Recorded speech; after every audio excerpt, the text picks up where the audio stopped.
আমি খুব দুঃখের সাথে বলছি, অনেক মসজিদে ফরজ নামাজ পড়ার পরে আমরা কি করি, একটা মোনাজাত করি, আল্লাহুম্মা আমিন বিরহমাতিকা ইয়া আরহামার রাহিম, ব্যাস উঠে চলে গেলাম, তাই না?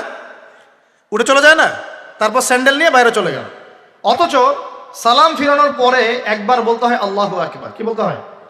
তিনবার বলতে হয় আস্তাগফিরুল্লাহ আস্তাগফিরুল্লাহ আস্তাগফিরুল্লাহ, বলতে হয় আল্লাহুম্মা আনতাস সালাম ওয়া মিনকাস সালাম তাবারাকতা ইয়া যাল জালালি ওয়াল ইকরাম। একবার পড়তে হয় আয়াতুল কুরসি, 33 বার সুবহানাল্লাহ, 33 বার আলহামদুলিল্লাহ, 33 বার আল্লাহু আকবার, তারপর কালিমা শাহাদা। এরপর সূরা ফালাক একবার, সূরা নাস একবার, ইখলাস একবার। আরো দোয়া, অনেক দোয়া আছে। আল্লাহুম্মা লা মানিআ লিমা আ'তাইত ওয়া লা মু'তিয়া লিমা মানা'ত ওয়া লা ইয়ানফা'ু যাল জাদ্দি মিনকাল জাদ।